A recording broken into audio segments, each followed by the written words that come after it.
And look, we're live. We're live. So for the folks who are going to be tuning in, if you're not tuned in yet, please go ahead and fall into this room.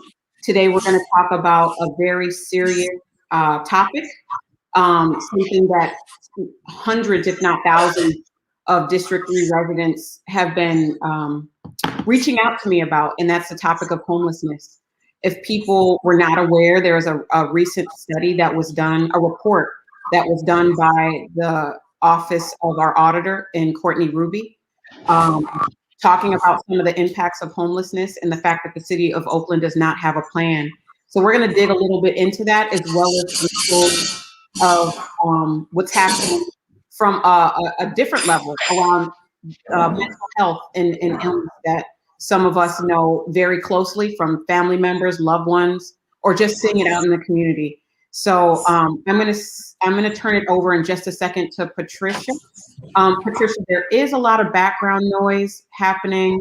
I don't know if there's other folks that can kind of relax about what's going on in the background there, but I do want to open up the floor for you to talk about your experiences with homelessness as a provider.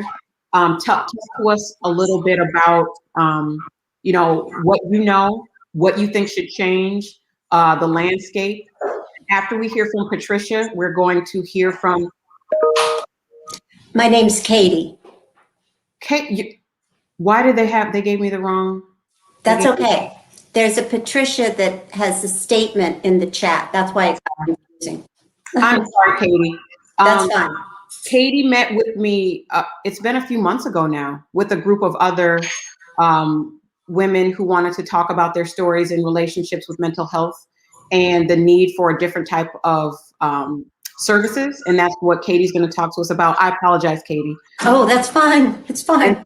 And then we're going to hear from folks from Alameda County, because that's another department in the city of Oakland that serves this community and has a big chunk of the responsibility of dealing with homelessness in the city of Oakland and throughout the county. And then we're going to hear from James Van, former architect and just advocate for housing, not just for renters through the Oakland Tenants Union, but the unsheltered population in Oakland as well. So without further ado, Katie, please take it away. That's okay. Hi, and thank you for having us. Myself, Katie, and another mom are here with FASME. We work with FASME, Families Advocating for the Seriously Mentally Ill. We are a young, very grassroots organization of families. I will start with a brief history of how we got to our current abysmal situation, and both of us will try to put a human face on the wrongs that we're all here to address. So let's start with some numbers. It's estimated that 30% of our unhoused neighbors have moderate to severe mental illness. This 30% holds true for our jails. Between 2014 and 2019, just 5 years, we have lost, not gained, over 2,200 licensed board and care beds for those with serious mental illness in Alameda County. And this is primarily due to gentrification and lack of adequate funding. And finally, since the 60s, we have lost 97% of our hospital beds. When we say serious mental illness, we are referring to the organic brain illnesses ranging on the psychotic spectrum from schizophrenia to bipolar to delusional disorder. These are our children. A disproportionate number of Black women and Black men are being 5150'd and incarcerated. This does not result in treatment, but instead the revolving door back to the streets so they relive again the very conditions that caused them to be 5150'd. We must break this cycle. We need treatment. We need supportive housing now. Without these basics, this cycle of pain and death will only continue to accelerate. So how did we get here? How did prisons become our mental hospitals and the cold, filthy streets, the beds of our loved ones? I'm going to start with World War II, when conscientious objectors were sent to work in the huge mental institutions of the day, and the conditions they saw and documented there were horrid. I refer you to a Life magazine expose titled Bedlam, 1946. The conditions were horrifying, but no more so than what we see in our streets. And the conditions for our folks in prison are medieval. There's a really good book called Crazy by Pete Early, if you want to read up on that. Following these revelations, we saw the introduction of the first antipsychotics, with high hopes that those with serious mental illness could now live successfully on their own. Kennedy proposed emptying the hospitals and replacing them with what he called community mental health centers, which, as we know, were never funded properly. There developed a counter-argument that doubted the existence of mental illness, an anti-psychiatry movement that continues today, and a patients' rights movement. And last but not least, when we got federal Medicare and Medicaid in the 60s, we also got the IMD exclusion, the Institute of Mental Disease Exclusion.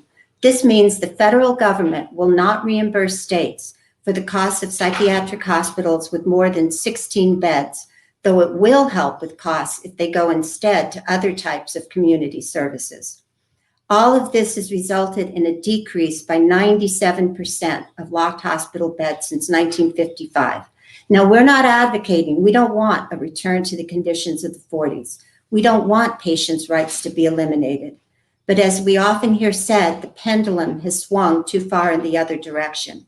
In an adequate mental health system with a continuum of care, hospitalization, when necessary, is an essential part of that care. We need more secure hospital beds and supportive housing tailored to the needs of the individual, and we need them now. I am a mother, and that's all I'm going to say about that.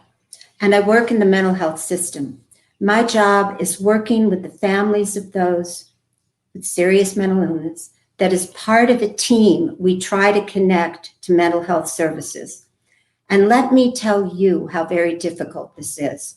I laughed when I read in the recent Department of Justice report that they had asked people in John George if they would have accepted community services if these services had been offered to them. And they said yes. In reality, it's not like that. The very nature of the illness, when severe, prevents people suffering from psychosis to even know that they have an illness. Many of these folks are homeless, going in and out of jail, revolving through crisis stabilization. Many are still living with their families. The families call 911 or a crisis response team because they are bewildered and frightened and often in danger. But they're told that their child or mother or brother is just not yet sufficiently ill and dangerous to be hospitalized. Families have actually been told they want to see the blood first. Sadly, I am assisting an increasing number of families get restraining orders against their loved ones, thus criminalizing them and sending them to the streets. Why? Because that's what the police tell them to do. Why? Because there are not enough hospital beds to treat them and supportive housing for them to live in. Families are in danger, yes. In spite of what you may have heard, those with untreated, serious mental illness are more dangerous and more likely to kill themselves. It is incredibly difficult to have someone 5150, especially if they're living at home. It seems that if you cause a problem on the streets to the public or to businesses, then you are more likely to be taken to John George. And sometimes they use John George as a way to remove homeless people when there's too many complaints. Oh, just, PES. But that doesn't mean you'll be hospitalized. People are taken to PES, which is for crisis stabilization. There it is hoped you will calm down and can be released right back to the streets you came from without any meaningful change. Hence the revolving door at John George that we hear so much about. Keep in mind that out of 20 people 5150'd and taken to John George Psych Emergency Services, only 3 are actually admitted into John George, the hospital, and then not for very long. Without enough treatment beds, we cannot find help in the form of a 5150 until our loved ones have reached a point where they are not just likely to hurt themselves or others, but they are on the very verge of doing it. And sometimes that help comes too late. We moms are speaking today because those we love cannot speak for themselves. Psychosis has often been romanticized, but let me tell you, as a mother, there is nothing quite like hearing your beloved son or daughter cry in pain and beg the voices tormenting them to stop. We stand by helplessly as our child slowly disappears into the illness and is lost from their place in this world with us. We need supportive housing and we need secure treatment facilities. There is no cheap, easy fix of the hole we've spent decades digging ourselves into. And I think I left out a paragraph that I want to go back and read. In an adequate mental health system with a continuum of care, hospitalization, when necessary, is an essential part of that care. I want to make sure I say that. That's all. That's all I have to say. Well, I have lots more to say, believe me. We've put links into the chat that we hope you will look at. We have our mission statement, FASME's mission statement in there. We have a flyer for a protest we're holding on May 7th. And we have a statement, an excellent statement from a mother with a homeless son who explains why it's going to be really difficult to house those that we have left on the streets for so long. The longer they're on the streets, the harder it is to house them for many reasons. And now I'm going to turn this over to my friend, a mom. I'm going to turn the video off because she does need to remain anonymous. Hello, everyone. My son has schizophrenia. His brain does not function properly. His everyday world is full of delusions that are real to him. He cannot tell you how they can be real. It's just like magic. They just are real. An example, the dog talks to him through his mind. Psychosis is more intermittent, strikes out of the clear blue sky. An example, he has to murder me. Psychosis being a complete and total break from reality, there is no logic to deal with this one. He almost killed me, slashed my throat, sliced my kidney in half, my liver. It was really bad. Now he's in jail. Treatment would have helped, but he fell through the cracks. Now our suffering is worse than before. This trauma lives in him. He is very sick and in need of treatment. He won't get it in prison, and Napa State Hospital has no beds. Living in prison is no life. His life is over. And mine might be too. Without treatment, when he gets released, he could easily attack me again. And then something else I wanted to talk about is, Katie touched on this, that we and the public is told a lot that seriously mentally ill people are more likely to be victims of violence. But it is the untreated, seriously mentally ill that become violent as they feel compelled to act on their delusions. A common delusion is to see someone as a devil. This puts the person in a horrible dilemma. Who among us would not want to destroy this devil if we were confronted with it? Another delusion is seeing or hearing great harm being done by someone else. And we're all taught to help each other. And this is what the seriously mentally ill person feels they are doing. They're stopping the harm. All this violent behavior is based on the delusion. It's not reality, but to the person with the mental illness, it is very real. That's why we need treatment. And thank you. Where is the? I'm gonna turn the camera back on. That's us. That's it. Well, Katie, first, I just want to thank both of you as moms for sharing your story, because I know so many other mothers who've gone through this exact same experience. And right now we have someone who's joining us, Alana Davis, saying she's describing my whole life right now with my son. And it's just tears, and I know exactly. I haven't walked in those footsteps, but so many sisters that I know have. And there are no solutions and no answers. There's no housing, there's no treatment. And that's why I wanted to have you here today, because when we see these individuals in the streets and in the public, and we lose empathy by just saying that they're a problem, but there's been no real intervention to help them and to help families make sure that they're not problems. And like you said, this situation goes back decades.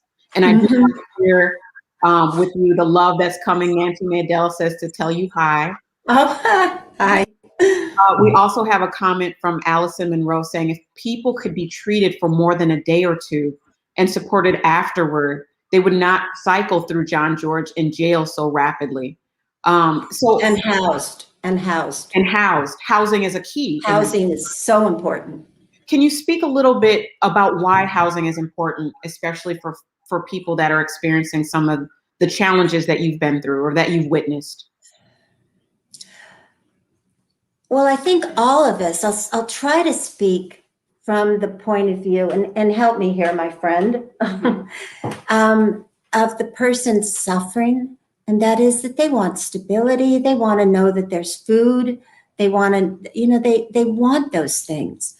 From the point of view of and housing for them, if we had an adequate continuum of care, they would go from the hospital when they've been stabilized on medication, and hopefully we need treatment facilities that will treat both SUD, substance abuse issues, because a lot of people with serious mental illness turn to street drugs to ease the pain. A lot turn to meth, which seems crazy, but it's where they go. It's a lot of times.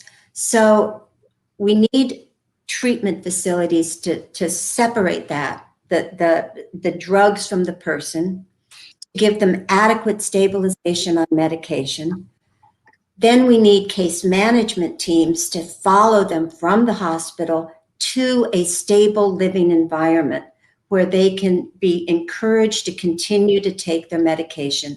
If they're released to the streets, it's not going to happen. It's just this, whatever stability was gained is lost once they're out of the hospital without a stable living environment to go to. Now, from the point of view of the families, if somebody can be stabilized and live peacefully on medication, then most of the time the families want them back home, want to be there for them.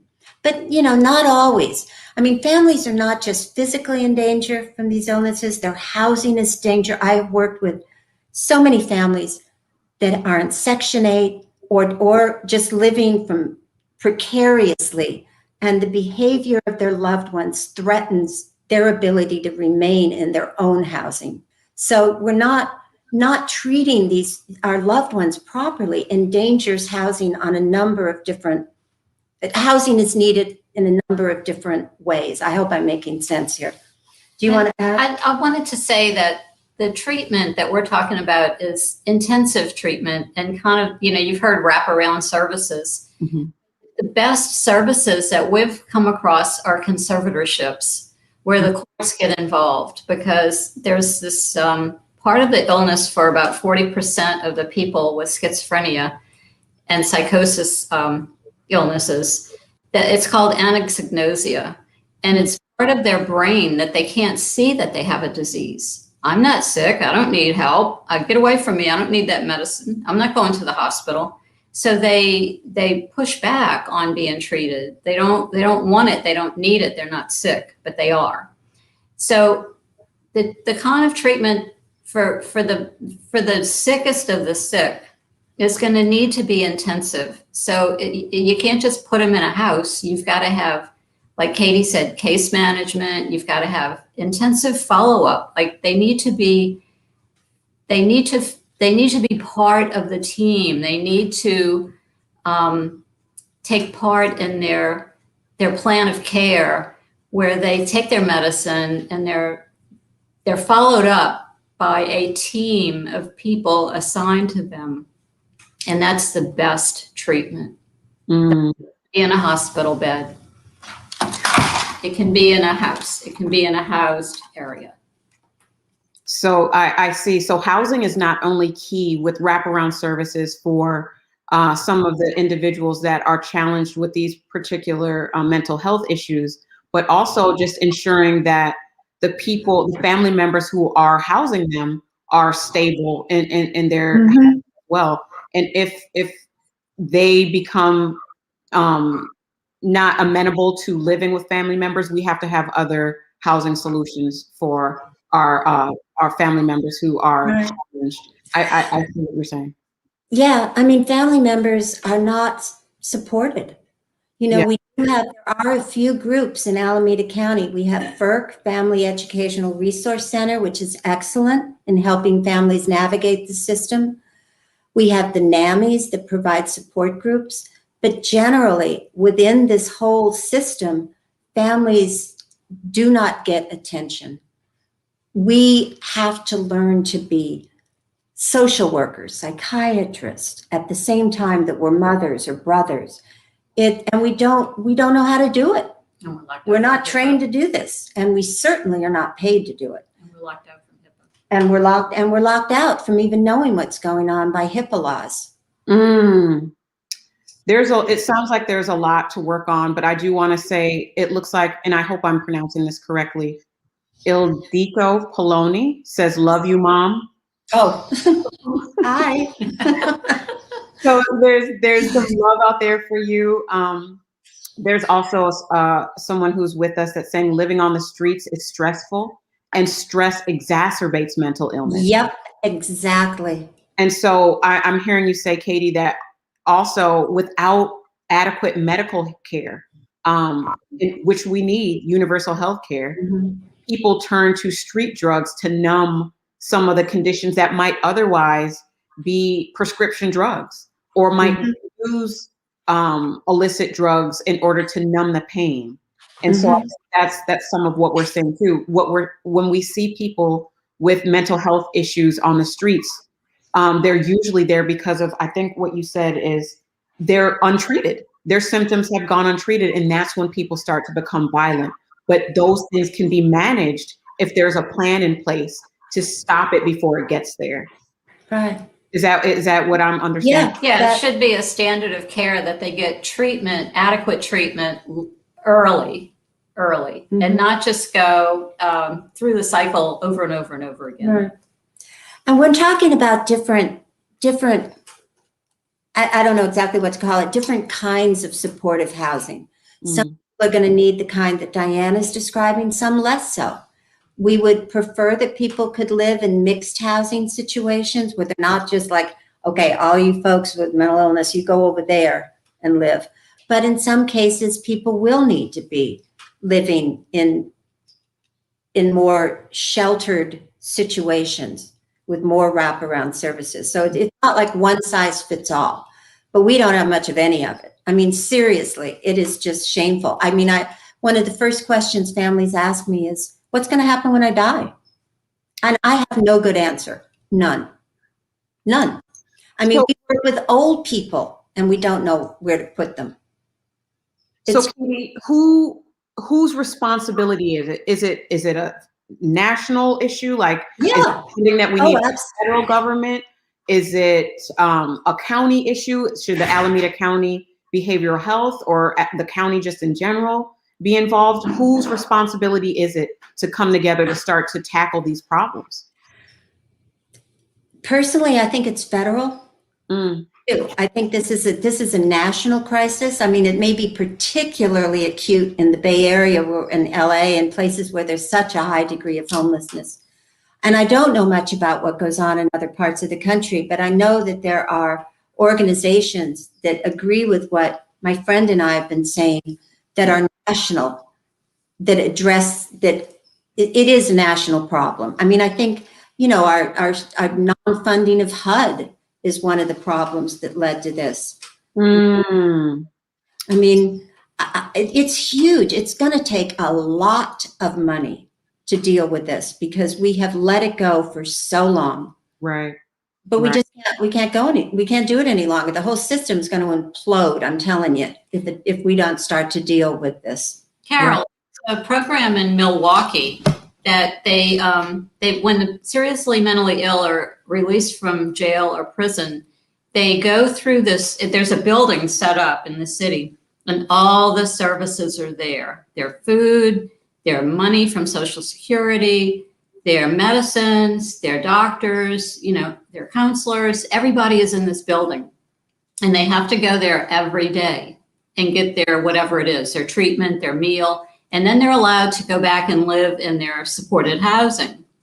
Next day, they go back to this it's a one building, and they have housing close by. So it's a doable thing for these people. And they don't want to go back to jail. So it's a good incentive for them to go through this program. So you're going to have to email me that information. I will. And I do like to end on a positive note, a model that we can look at, because this is a very, very serious issue. It's an issue that has intersection with so many others. And the intersecting issue that I wanted to talk about tonight is housing, just because I get so many emails of people complaining about unsheltered people with mental health issues. And until we start to see each other with humanity, we're not going to think about what solutions are. So I'm happy that from two mothers, I got some direction about where to look for what we should be doing differently. And one of the things I'm really invested in is making sure that there's housing for every sector of individual who need it. And I do want to thank you, Katie, and I want to thank you, our other special angel mom who was on, for sharing what you've experienced, and the trauma that you went through is not something that anyone else should have to experience. And we've got to do everything that we can to change the systems and change the dynamics so we see each other as human beings and start to love each other a little bit more. So thank you for being here. Thank you. Is there anything else you wanted to leave us with? Another example is Trieste, Italy. Yeah. They have the best in the whole world that I know of for treating their seriously mentally ill or anybody with any kind of psychotic break when they're young. The system is so well endowed in the area that they catch these people young, they give them full treatment, the team comes to the house, the doctor goes to the house 2 or 3 times a day. 2 or 3 times a day if they need to. They have a nurse, they have a social worker, they have a psychiatrist. The whole team goes to see the person to make sure they're doing well. They get to, guess what? They get to stay in their home. Wow. They don't become homeless. They don't have a homeless problem because they take care of it early and correctly. Do they have socialized healthcare there? Yes. Listen, we've got to push past this narrative of we need to be rugged individuals in the United States of America. We've got to look at how do we take care of each other and how do we fund the things that people actually need in order to survive. Right. And universal health care is one of those things. We also need to look at social housing as a solution to this market-based dynamic that we have, because what we're doing right now is not working. It is not. And we will all suffer as a result of it. So I just want to say thank you for holding up models. Thank you for being the voices of other families who cannot speak for themselves. Jen Finley is saying thank you so much for sharing yourselves and your stories. I cannot say that enough. And we will be in further contact about what we can do on the local level. So thank you. Thank you, Carol. Thank you. No problem. So I'm going to turn my video off and my mic. Yes. And we're going to bring in our next guest. We're going to hear from the county of Alameda just about what's happening at the county level and how we can be better partners with the city and the county. Recently, I was in a meeting with some folks from the county of Alameda, and I was told that the increase in rents in the city of Oakland are directly proportional, and they map almost identically with the increase in homelessness. And I think we all know that there's a relationship there. I was just scrolling through social media today and saw that there's another luxury development. And guess where? It's in my district, and it was before my time, but another luxury development downtown where a 2-bedroom apartment starts at $4,130 a month. And that is that's the floor for what the rents are. And we've been screaming from the top of our lungs for years that the rents are too damn high. And I apologize for folks if you have issue with saying damn, but I really think the conditions that we're experiencing in the city of Oakland are way worse than any swear words I could possibly say right now. So I'm not sure if we have we have our guest from the county. Hello. Why don't you, because we're a little bit behind, if you could introduce yourself and what you do at the County of Alameda and tell us how to solve the housing crisis. More housing. Hi, my name is Carrie Abbot, and I direct the Office of Homeless Care and Coordination, which is in the Healthcare Services Agency for the county. And at the end of 2019, the Board of Supervisors and the major agencies decided to form one sort of coordinating agency to try to address homelessness so that there wouldn't be any more hot potato, there wouldn't be any more who's on first. It would be like, we know who to ask, what's going on with the county around homelessness. And so my office was formed at the end of 2019. I was at Department of One when COVID hit, so it's been quite an adventure since then. But we really do have things coming together now. We've been working to consolidate the work of the county within Healthcare Services Agency and looking at how we can really grow, right size our system's response to homelessness. And really importantly, we've been working with Oakland and with our provider agencies, with people who are homeless or who've been homeless, to try to really understand responding to homelessness with a racial equity lens. Because one of the things that we see is that 70% of the homeless population in Oakland is African American, and only 24% of the general population. That is not okay. We see that the new entries into homelessness are really, really disproportionately African American and Native American, in fact. And so, one of the things that we've been looking at for the last year is, in order to meet this crisis effectively, we have to dismantle the structural racism that leads to homelessness in Alameda County. And one of the things that we see really, really clearly is that the economic issues are a major causative factor for people of African descent becoming homeless in Oakland and Alameda County. I have some slides. I can share them or I can just talk through them. I think it's up to you, council member. I like slides. Okay. Is it possible on our back end to share the screen and show some slides that Carrie has? And while we're trying to figure that out, I want to articulate to the people who are tuned in that this issue is hugely complex and it is generations old. And so we understand that we're not going to solve it overnight, but I know I'm going to give it the old college try, because I'm only here for a brief moment, and I'm going to do everything in my power to address it with the full just scope of everything and everybody I know in my networks and this new position. So I'm not sure, Mari, if we can share the screens, but I'm going to read through some of these comments because, oh my goodness, one of my youth advisors from an organization I was in high school is in the comments. Oh my goodness, Miss Gloria White Gardner, it's an honor that you're here. I love you. Thanks for being here. I'm going to read a couple. Carrie, do you want the whole screen to show, or do you want just one? There we go.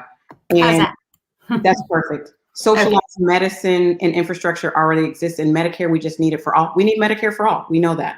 And we're going to get into some of the comments a little later. But yes, please, Carrie, continue with the slides. All right. And thank you again for inviting me. So the Office of Homeless Care and Coordination, again, was intended to really consolidate the work of Healthcare Services Agency for the county, but also to coordinate the response of all of the county agencies. And our goal is to do this by lifting up the voices of people who are homeless, by getting direct input and shared data. We have a commitment to promoting equity and combating racism. We want to use the substantial resources available to the county always to prioritize responding to homelessness. And we want to look to new opportunities to really expand and refine our systems based on what we learn as we go. So this is part of the data that we were just talking about. This is our total homeless population and trend data from 2015 to 2019. Really, really close in terms of the grand scheme of things, in terms of timing. We went from having 2191 people homeless just in Oakland in 2015 to having over 4,000 people who are homeless in Oakland in 2019. So really nearly doubling the population of people experiencing homelessness in Oakland, and fully doubling the population of people experiencing homelessness in the county, which went from around 4,000 to around 8,000 in those same 4 years. So simultaneously, here's what's happening with the rents. We went from an average rent, so these are all the different sizes of apartments in 2012 of $1,400, $1,472 a month, to in 2019 over $2,300 a month. And in the same time period, we saw vacancies go down significantly, not as significantly as rents went up, but significantly the vacancies went down. So even though the rents are going higher, the availability was getting lower. And I mean, guess who gets pushed out in that circumstance? So housing costs in 2020, if you look at a studio apartment, so really like all you need if you're a single person to be able to live with your own kitchen and bathroom, studio apartment in 2020 was almost $1,500 a month. What that means is, in order to qualify for that apartment, you're going to need to be earning $5,000 a month. And you know, even if you pay half of your rent for, half of your income for rent, you still are going to need to have about $3,000 a month. But what we see among people who are homeless is almost everyone has an income of less than $1,000 a month. If you're on Social Security disability, the national average is about $1,200 a month. CalWORKs is under $1,000, and Alameda County General Assistance was $336 a month. So not even close. Like if you paid 3 times your income, you still wouldn't be able to afford an apartment, a studio apartment. So the other thing that the council member asked me to look at a little bit was what the county does, what we fund, what we're working on. So these are just some of the activities that we're engaged in. We oversee respite beds, so people coming out of hospitals who are homeless, or people who are very medically fragile and on the street. We oversee shelter health. That was really, really active during COVID, as you can imagine, helping the shelters plan how to reduce occupancy, to keep people safe during COVID. This was really effective. The combination of lowering the number of people in congregate shelters and then opening the 1,200 hotel rooms has really resulted in only having about a 1.7% overall case positivity rate in COVID among homeless people, which is just amazing. We were pretty terrified when we opened the hotels that we would have large outbreaks in the homeless population, and we've mostly been able to avoid that. We also fund some of the services and operations in shelters and navigation centers. We have a really big presence in the outreach and street health services.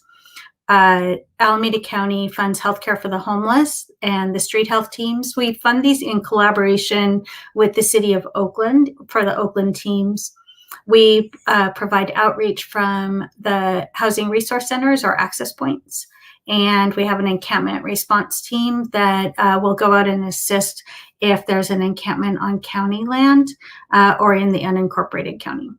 And then one of our big lines of business that people don't see a lot is we fund the supportive housing services. So if there are case managers, social workers in permanent supportive housing, that's often funded through Alameda County Behavioral Health and through our Office of Homeless Care and Coordination. In addition, through the Social Services Agency, we have in-home support services, foster care, and independent living services program, and food support. We fund housing subsidies, one-time assistance, rapid rehousing, permanent supportive housing, and other short and long-term. And then housing development is funded through the county's HCD. Oakland also has a housing and community development department that we work with pretty closely and provide operations support and oversight. We also run coordinated entry. Very recently, we've taken that on. It used to be kind of jointly held between the cities and Everyone Home, which is a nonprofit organization, and the county. And Healthcare Services is now kind of trying to overhaul coordinated entry, expand access in low-income neighborhoods, and expand the number of access points throughout the county. This is not that exciting, but the homelessness information technology. We run a site called Alameda, which gives resource information. We fund 211, which has all kinds of social services, referral information, the community health records, and the homeless management information system, which is how we keep track of what resources homeless people have access to. And then the Social Services Agency developed the Fast Shelter app so people can find shelter beds when they're available. And then finally, we're pretty involved in the homelessness planning and oversight with the Continuum of Care and the Racial Equity Committee and the Race Equity Action Plan, which is sort of regional group of different counties and providers and people with lived experience coming together to look at how we now implement the systems modeling needs analysis work that we did in the last year. And then just because I'm hoping some people are curious what happened with Measure W and what the county's plans are around homelessness. The county's plans are to significantly, if and when we have revenue available, to increase our housing and connected services. That's the biggest priority. So really promoting ongoing housing subsidies, care coordination that goes with that, housing navigation that goes with that, housing location services and stabilization that go with that. And then also focusing on prevention and housing problem solving, interim housing and street-based services, and our coordinated and accountable system. Sorry, so I know I went through that really quickly, but I heard that we were a little bit behind. So I'm happy to answer any questions. And Carrie, we have so many questions. So I'm going to try to ask our back-end assistants to help us throw up some of the questions that we have on there. But while we're fielding those, here's one from Robin Walker. How many services are farmed out through third-party providers? If I don't know what SOWH means. Do you know what that means? No. I don't know. So how many services are farmed out through third-party providers? That's a good question. I would say the vast majority. Healthcare for the Homeless has some direct services staff, and Alameda County Behavioral Health has some direct services staff. Other than that, the vast majority of services are contracted to nonprofit organizations. Does that allow us to keep up with what the data is if people are really getting served? One of the things I'll just add quickly is that in City Council, I'm advocating for funds that come in, that come from the state, that come from our federal dollars, stay in-house, because there's more oversight as a city body that taxpayers pay their money for, to do inquiry into whether or not our services that are being provided are actually helping people. So I don't know how, you haven't been in your position very long, but still, is that the best, from your perspective, the best use of funds? Well, am I asking tough questions? I mean, I would say, if we have, there are several reasons to do things in-house, and there are several reasons to contract out. Typically, the nonprofit providers are faster to deploy services. It can take us a long time to set things up in civil service. That's one of the hardest things for me in responding to homelessness is, it's an emergency and we want to be able to respond quickly. And if we don't respond quickly, then people are left sleeping outside. That is always just the hardest thing to reconcile is, trying to, build things the best we can without compromising the need for efficacy, the need for really an immediate response.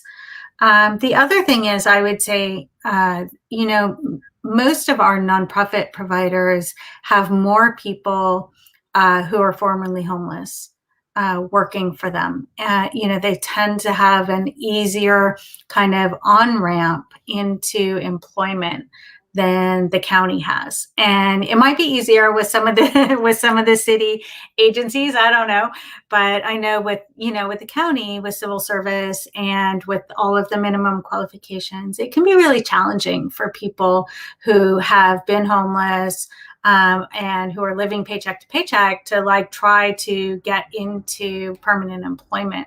And it's something that we want to work on, that we want to fix. But in this moment, we have a lot of mission-driven, really strong nonprofit agencies who can also partner with us. So, and we're the county, right? We have a lot of in-house medical services and in-house social workers as well. Thank you for that answer. There's so many questions, I don't even know where to start. There's one question by Kimberly G that says, I'll get to, you can keep the Nancy Nadell question up. Uh-oh. Is that you, Carrie? That's fine. Does the county have a task group that goes to homeless encampments to meet people where they are? And do they offer Section 8 housing?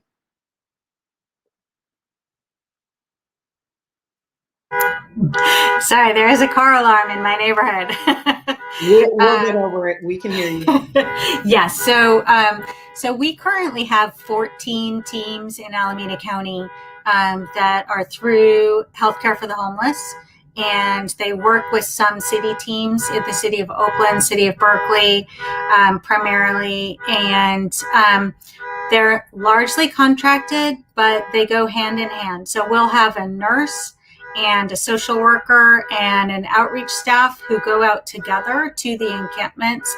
They provide immediate healthcare services. Oh, it stopped.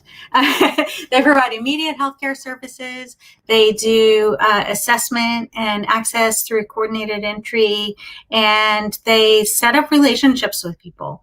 They don't go to every encampment, and they don't, they're not the respond on a dime team. They're the build relationships with people who are living outside team. And we are running behind. Can we pull up that last question from Nancy? Good on the housing subsidies. Yeah. What are issues with Measure W? You sounded like there was doubt that there would be money. Well, so two issues. Thank you for asking. The one is that we have had multiple legal challenges, and so we don't have access to this money yet, and it's not actually being collected as a tax yet. If you see your sales tax go up, then you'll know that we were successful in the legal battles. The second issue is that we have to have an implementation plan with a really clear budget that our Board of Supervisors will adopt. And before we bring to our Board of Supervisors a proposal, we want to work with our people who are experiencing homelessness and our direct service providers, our leaders across the county to develop the strongest plan we can. That's in progress, and it's all based on the race equity and systems modeling work that's been done over the last year and a half. So those are the issues. We absolutely are prepared to make recommendations for how to devote all of that revenue to ending homelessness. And Carrie, I think we should have scheduled just a time to talk with you because we are out of time for this particular moment. But sure. Can we work together and answer some of the questions? I'm going to go through the chat and get all these questions together, and then we can connect and put them out through my newsletter so people can have. Of course. I appreciate you. And it looks like somebody's walking behind you anyway, so I'm going to go ahead and I'm going to let you go, but I appreciate your time. I appreciate the heavy weight that you have on your shoulders and what you're trying to do. And we will be in constant communication. Thank you for being here with us today, and we will be in conversation. I really appreciate your attention to this, council member. Thank you. And thanks, everyone. All right. Bye. So that's a little bit about what Alameda County is doing. And now we're going to go back to Oakland. We heard a little bit from Carroll Abbot about the racialized nature of the housing crisis and how it is directly proportional to rent increases in the city of Oakland, and how 70% of the homeless population, which I'm sure everyone knows by now, is African American, although Black people only make up 24% of the population. We're going to talk about the audit, what was in it, what was left out of it, and we're going to hear from James Van. I hope James Van is here with us to talk a little bit about the homeless audit that just came out from the city of Oakland. James, how are you doing today? I'm doing fine. And can you hear me? We can hear you, yes. Yes. Doing fine. Thank you very much, Carol. And it was a pleasure to see Miss Abbott, Carroll Abbott. She's a different kind of county employee. She's one that's accessible, easy to work with, and very knowledgeable. We've had pleasure working with her. And I also want to say, I really appreciate all the freshness that you bring to City Council. You're coming to City Council, I hope, will mean a change in the way that body operates, because your honesty and your freshness is really, really appealing. And thank you for that. Oh my goodness. Thank you for sharing that, James. That's my goal, try to do some things differently. But you're going to tell us about the audit and what we should be doing differently when it comes to the homeless crisis that we're experiencing in Oakland. So what do you got to share with us? Okay, I'm sorry about the light in this room. It's not very good. However, I will try to get into the subject, and I hope people will pick up a few things. As Carol mentioned, about 2 weeks ago, city auditor released an audit, which was supposed to be an audit on homelessness and the city's programs on homelessness, but it turned out to be an audit on the EMT, the Encampment Management Team.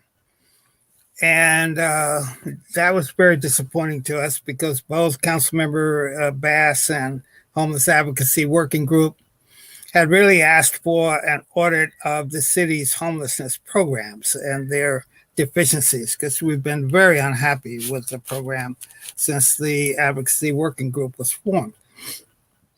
So what is the EMT? The EMT, Encampment Management Team, is a biweekly meeting of department heads and representatives of various departments of the city. And it was staffed formerly by Joe DeBreeze until Dario Dunstan was brought on last summer, who has now left.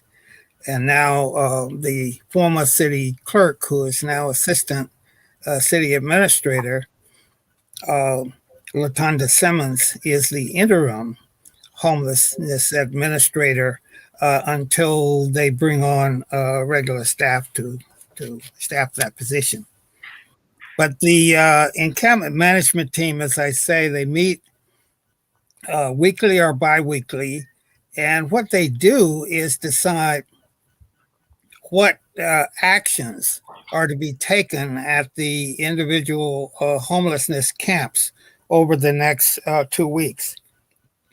So those actions are usually things like which camps are going to be closed, that is evicted, where the residents are evicted, which are going to be cleaned, and those and which get services. Those are the basic functions that the encampment management team performs. The encampment management team does nothing about rehousing. There's nothing about medical or psychological needs of some of the unhoused residents. Does not provide food, not transportation. Only simple things like trash pickup at some of the camps, at a few of the camps, and some clearing services at fewer of the camps. Although that activity is beginning to pick up in the last report from that group. In October 2020, City Council adopted an encampment management policy. It was developed and presented unsolicited by the administration. The intent of the policy is to limit the rapid growth of tent encampments throughout the city by defining areas of high sensitivity impact and low sensitivity impact, which means where camps would be closed or not permitted, and a few areas supposedly of minimum impact or low sensitivity, which is where encampments might be permitted. However, advocates who have taken the criteria in that policy and superimposed them on maps of the city, have concluded that the criteria that the city has put into this encampment management plan covers 92% of all property in the city, all property within city boundaries, and leaves only 8% of land, which is designated as low sensitivity or low impact, supposedly where unhoused people might be permitted to go. And we're talking about a very small amount of land for what the Homeless Advocacy Working Group now estimate that we have between 10 and 12,000 unhoused residents on the streets of Oakland. Over 200 members spoke at the October 20 meeting where this encampment management policy was adopted. And almost everyone, except about 10 other speakers, were solidly against the proposed policy and felt that it was a negative policy, it would only hurt, would not help. And less than 10 people spoke in favor of it, yet the city council unanimously approved the controversial policy. The Homeless Advocacy Group has been pushing for its repeal ever since. Now, this was done in October of 2020. So that was before Carroll, our dear Carroll, and Trevor Reed were elected to the council. So they had no part in adopting this policy. And our so-called friends on the council, when we asked them about why they voted for this atrocious policy, which was solidly rejected by everyone, over 200 speakers, they said the reason they voted, it was strategic, because by voting for it, they would be able to bring it back up to improve it at a later future date. Well, we don't know. We don't know about that.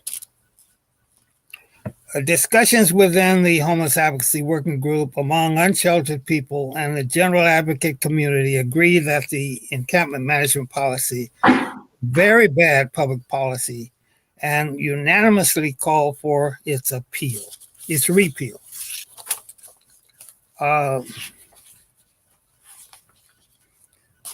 The audit was released on April 15.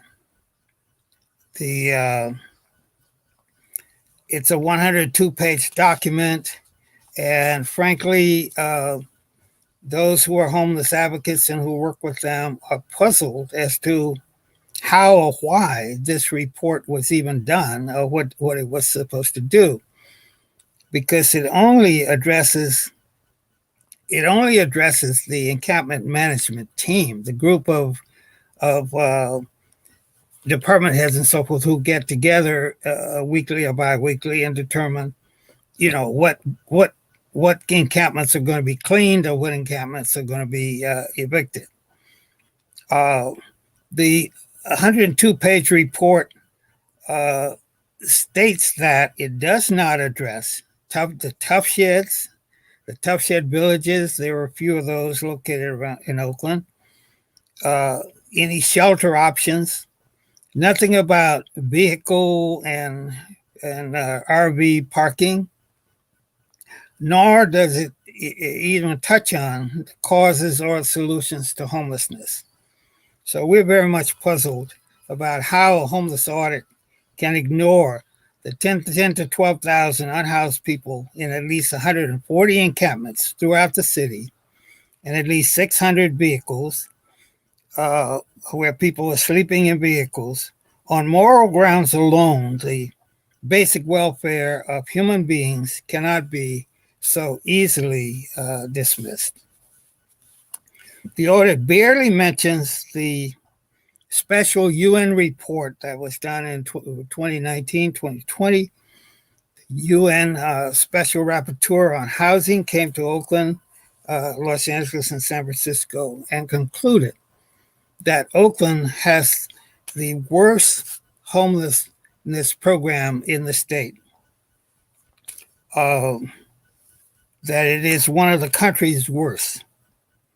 In addition, there is a decision, an appellate decision called Martin v. Boise that was issued some time ago and has been upheld every time it's been challenged, which states that you cannot remove a person from public land unless you are providing them with adequate replacement housing accommodations. The city has tried to overlook the Martin v. Boise decision, but we keep trying to remind them of it.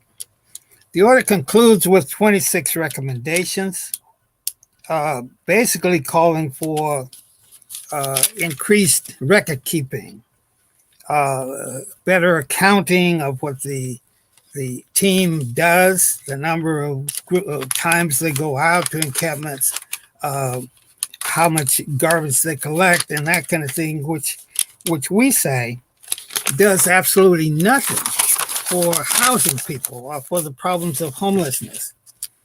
So we're very disappointed in the audit for that and other reasons. The audit fails to acknowledge that the encampment management plan is nothing. If it's anything, it's simply an eviction program, because it spends most of its verbiage on saying where homeless encampments cannot be, but says nothing about where they can be, nor does it propose or provide any resources or locations where the homeless can be.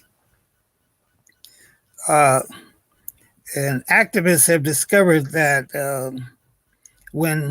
as I indicated, when the maps are superimposed, there's very little left of the city, which are supposedly low sensitivity areas.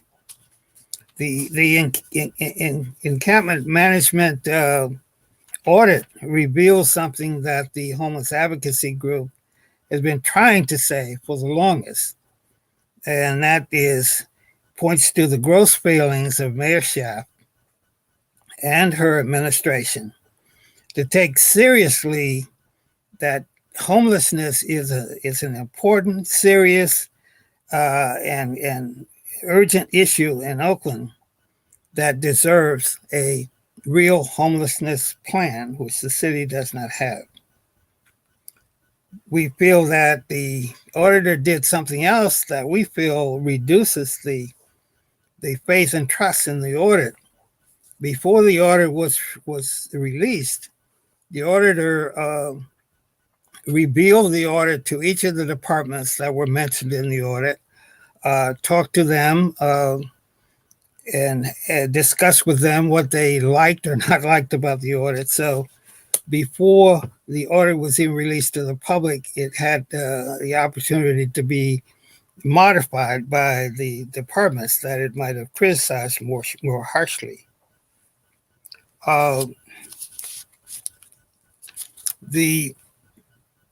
Another of the mayor's failure to take homelessness seriously are the things that the mayor has done or not done.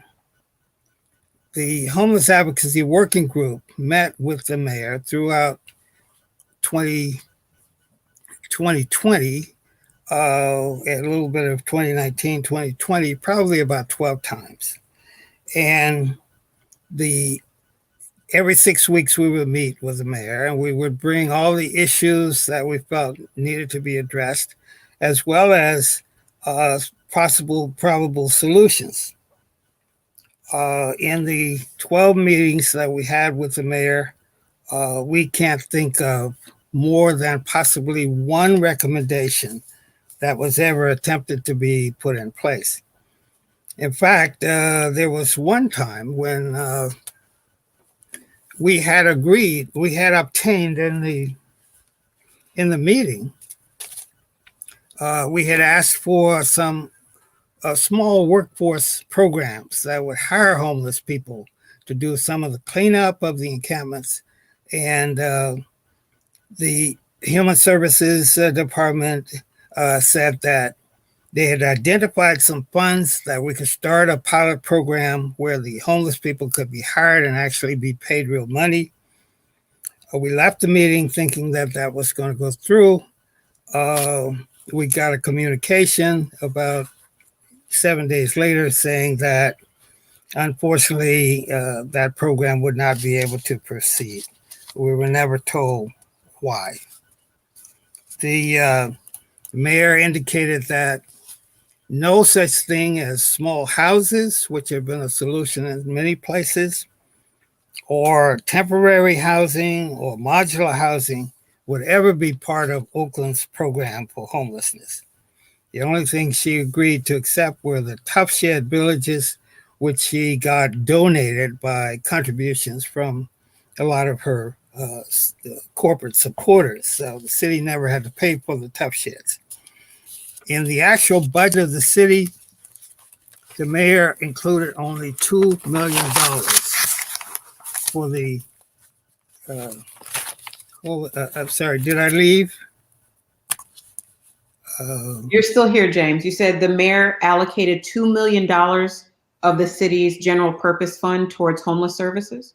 Yes, that was all that she budgeted. She budgeted For 2 years? I don't know what happened to my, I'm sorry.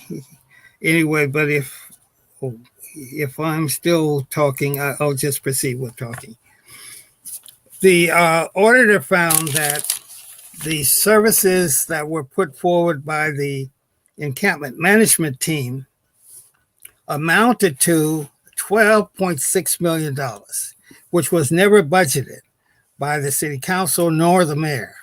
The $12.6 million basically were the costs of the encampment management team closing up encampments, only to find out that a few days later, the people had returned to that spot because they have no place else to go.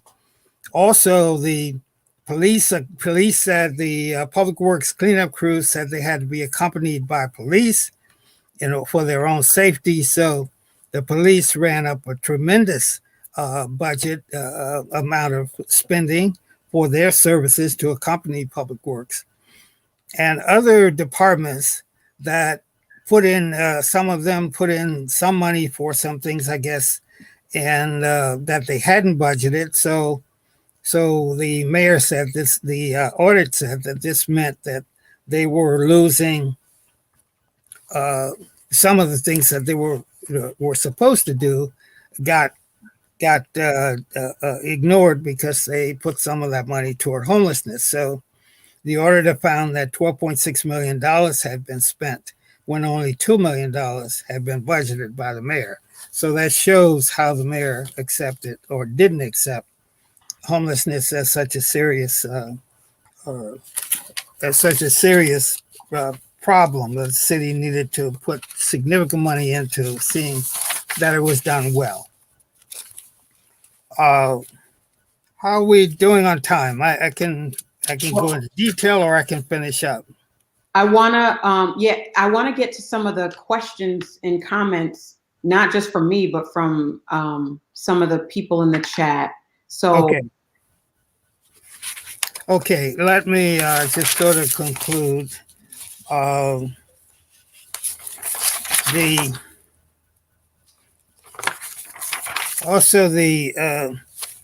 fact that Oakland does not have a workable plan for homelessness harms both the city and the homeless. And as Ms. Abbott stated, and I think as you stated before, we have a whole population in the community that 70% of which are Black people, and yet Black people are only 24% of the population. So something is really wrong in terms of racial equity going on here. The Homeless Advocacy Working Group has pushed for an accommodation now program for the city. What we mean by accommodation now is to provide shelter for people who are homeless that is permanent. It provides a roof and walls, provides a lockable door so that people feel secure about their possessions, and it provides protection from inclement weather and is adequately serviced with hand washing, drinking water, sanitation facilities, regular rubbish pickup, and if possible, electricity and plumbing facilities. But by giving people, some of these may be small houses, small homes as they're called. They can be leased or purchased hotels and motels, platform tents, converted containers, factory-built modular units. There's a whole raft of things that exist on the market that could be used that give people a place of their own where they can have some dignity and some feelings of security while the city does what it can to try to find and put them into permanent housing. The performance audit is grossly lacking in our view, and it should do much more than make assessments and recommendations to improve bad programs in order to try to make them better. A performance audit should also analyze the effectiveness of existing and projected programs to achieve their prescribed functions. A performance audit must not be timid about identifying failed programs that have no possibility of achieving their assigned objectives. The fact that Oakland currently has over 10,000 homeless persons in 140 encampments throughout the city, barely surviving in tents, makeshift shelters, and at least 600 vehicles and RVs, all with minimum, if any, services or supports, makes it mandatory that a performance audit cannot be complete unless it also addresses the causes and potential solutions to homelessness. I will end there and take some questions.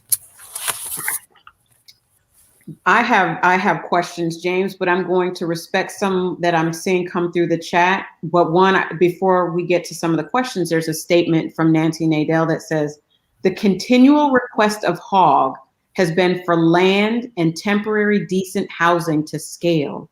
For years, this has been articulated with no city response. Thank you, James, for your patience and persistence. Can you speak a little bit about the $2 million that you mentioned that was put into the budget? Can you say, was that the 2-year budget? Was that a 1-year budget? And why $2 million? That's a lot of money. What's wrong with that? It sounds like a lot of money, but $2 million was put into the budget basically to cover some of the nonprofit subcontractors. Oakland does not operate any of its own programs. It subcontracts them all out. For instance, let's just look at a Tough Shed Village, for instance.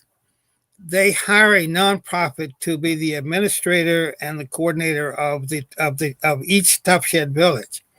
The Tough Shed Village has only 20 units, and they will put 2 people into each of those little 8 by 10 garden sheds. The cost, well, like I say, the city got the Tough Sheds free, so they're not paying for those. But the contract with the nonprofit that they have to administer it runs to $1 million a year. So that's just for one Tough Shed program. At one time, the city had 5 of those scattered around the city with 20 units in each of them. So altogether, the city is only able to serve at most, even if they put people out after 6 months and had 2 shifts of 6 months. The maximum number of people that a Tough Shed Village can serve in a year is 480 people. So with 5, it can possibly serve up to 400 people. But 5 Tough Shed Villages with 5 administrators, nonprofit administrators, would already run you $5 million. So $2 million that the mayor put in the budget didn't even go to cover the administration of the Tough Sheds, let alone the cost of public works crews, which come to collect garbage and to pick up around the villages, the encampments, and also to carry out the eviction processes that the city did very often. Thank you for that clarification. Oh, by the way, and that $2 million was for the entire 2 years between 19 and 21. So it was $2 million, $1 million for the first year, another $1 million for the second year, and that $2 million didn't even cover the costs of those Tough Shed Villages. That's right. I see. Do those Tough Sheds have water or bathroom facilities? No, they don't. They're little garden sheds. They come in parts in the seller, actually, the manufacturer puts them together on the site. They come with no electricity, no lighting, only one little window, and they didn't have insulation. Then they started to add insulation on the inside because they were terrible to be in, very hot and very cold. So they're not suitable places for people to live in. The Homeless Advocacy Working Group has been unrelenting in its criticism of the Tough Shed Villages and the fact that many of the people who do go into them, they compare them to concentration camps because they're locked and you can't have visitors, you can't have pets, you can't bring in your belongings. It certainly is not a place that respects the dignity of people simply because they don't have a home. And it sounds like that will be the outcome if we don't have a plan that many Oakland residents will face, just looking at the data that was shared with us from Carroll Abbot about the cost of living and how the rents that are going up are proportional to the number of people that we're experiencing on the streets or who are experiencing homelessness right now.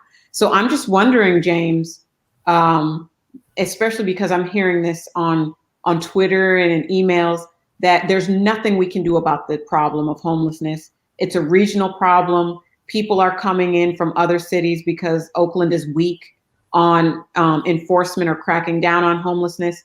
And the only thing we can do is push people out of here. What do you say to that type of lack of empathy or just negativity around what we can actually do around homelessness? Well, I certainly think that the fact that 70% of homeless people in Oakland are Black is part of the issue, because I don't think it gets the attention or the seriousness it would get if there were a true racial equity lens applied. The also statistics show that about 82% of the people who are homeless in Oakland are people who had a residence in Oakland before. They had an Oakland address before they became homeless. So it's been shown that not a lot of people are coming into Oakland because they're homeless and they'll get better services. They don't get better services. The Homeless Advocacy Working Group has stated, the city has said that the solution to homelessness is housing. And we will, when we get enough housing to put people in, then we can end homelessness. Well, that will never happen. The city has just completed building in the high rises throughout downtown about 20,000 new units. Those new units, as you indicated, are high price units that none of the homeless will ever be able to go into. Of the 70,000, a number of developers who took advantage of some state bonuses and permitted a few affordable housing units amounted to a total of 75 units throughout all of these high rises that are available to people making $80,000 a year. Again, that won't touch the homeless people. And the city is fooling itself to think that somehow the city, which has a low vacancy rate, not that many vacancies that are in Oakland, and how can we find enough housing for 10 to 12,000 people who are homeless if we're going to wait until we get them into housing before we begin to treat them with services and other kinds of issues that can help them return to traditional housing? So the Homeless Advocacy Group is saying, let's forget about getting them into a traditional house right now and get them into an accommodation that's serviceable, that has enough room, that has a lockable door, windows, protects them from the weather. Once they get settled and can be secure in having a place of their own, then we can begin to address the social problems that keeping them homeless. That's a wonderful answer. Thank you for sharing that. I think it's causing us to lose some of our humanity, not just the people who live in these conditions, because they're used to being treated less than human, but it's also bringing out the worst in some of the housed residents of Oakland. And I originally referred to the EMP, the eviction. I call it the eviction mobilization. Encampment management plan, yes. The encampment management policy, yes. Right, but I call it the eviction mobilization program because it has literally evicted unsheltered people from every possible space. And what happens is the city is just shifting unsheltered people from place to place. So that's exactly what's happening. Yeah, there'll be a clearing, and then so people will leave and then move to a different place in the city and then come back to the same place that was cleaned. And it's because we are not creating the interventions to actually put people in some type of accommodation. I love your terminology of accommodation now, because that's exactly what we need to do. And I'll get into what I plan on doing a little bit later after I take a couple of these questions. It says, Jen Finley is asking, what happened to the money for the sheds by Lake Merritt that got closed? Well, the sheds that got closed at Lake Merritt, there were 20 sheds there, and they were city found a couple of lots to put them on. So they're not being used right now.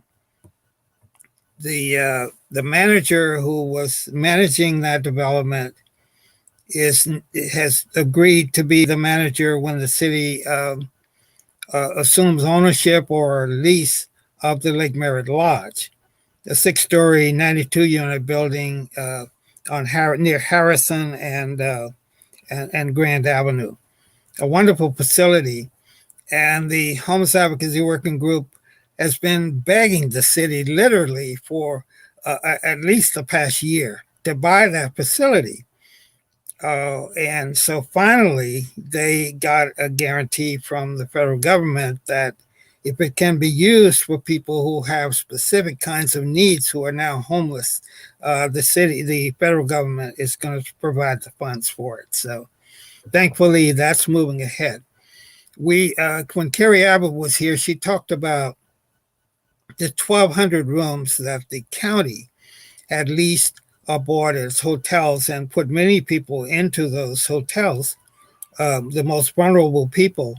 About 2,000 people from Oakland were housed in those hotels and motels by the county. We tried to get the city to use their CARES money, and the city got $28 million from CARES to purchase and lease hotels so that people would have that kind of privacy, private space, and so forth, and services. The city spent not $1 to buy, lease a hotel. They let the county do it all, and they stood back. So that says something about our city.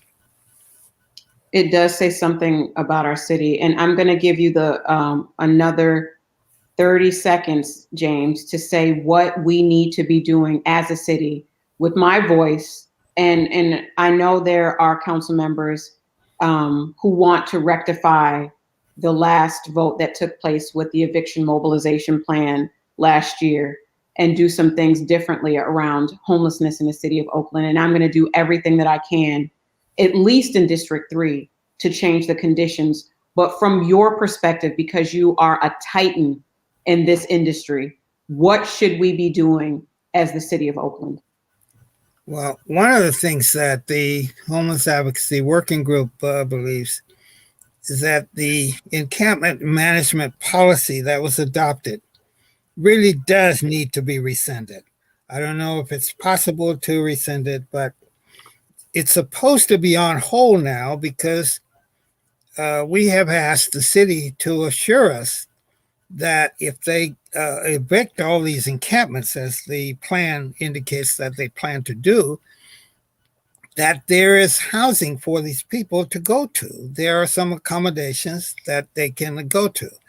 The city, and because the Martin v. Boise appellate decision states that you cannot remove a person from public land unless you can provide them with an adequate replacement accommodation or shelter.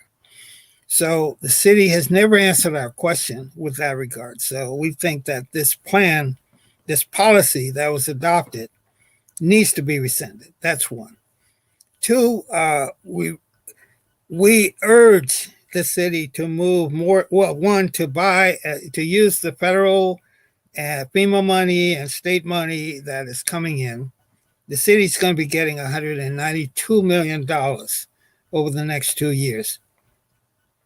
The $28 million they got from CARES last year was frittered away in executive salaries, and we don't know where it went. But I think you asked at the time they made that report how many people were actually served. You did not get an answer, and I don't think you've gotten an answer to date. So I think they just wasted that $28 million. The $192 million that's coming in, we hope that they don't do the same thing they're doing now. We want them to move toward an accommodation now program where we can bring in new settlements of cob homes, of canester huts, of things that have been used in other areas and other cities very successfully, that can give a place for the homeless to be that they can call home until they get to move into another house of their own. But they would have a space to be smaller, but they can lock their door. They can protect their belongings. They can feel secure. They can store things. They can go out and make appointments without feeling that all their things are being stolen. If we can just move toward that kind of a program, we're hoping that that Nikki will, we're sure that the East 12th Street parcel that's now been put in the hands of a developer to build another high-rise luxury housing. We think that's going to fail and that property will come back to the city.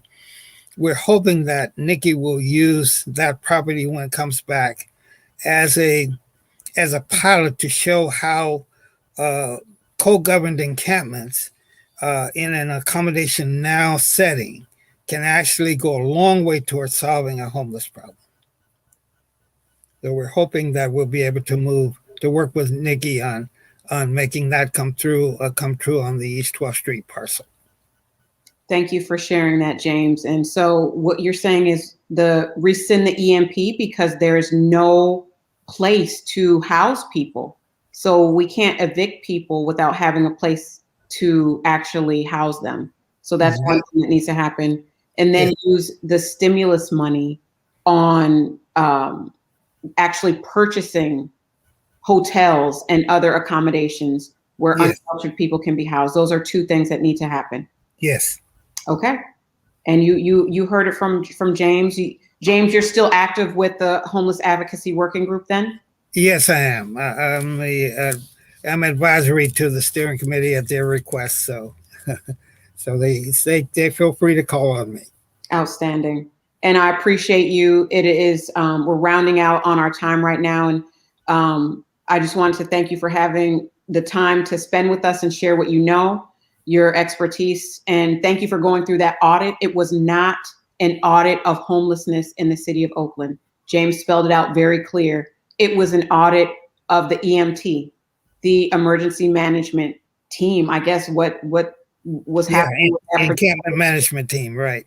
And so it didn't assess the things that have been done to date, their efficacy, or a plan moving forward. And the solutions that were given from the homelessness audit were that we need better data and record keeping to address homelessness. We got to do better.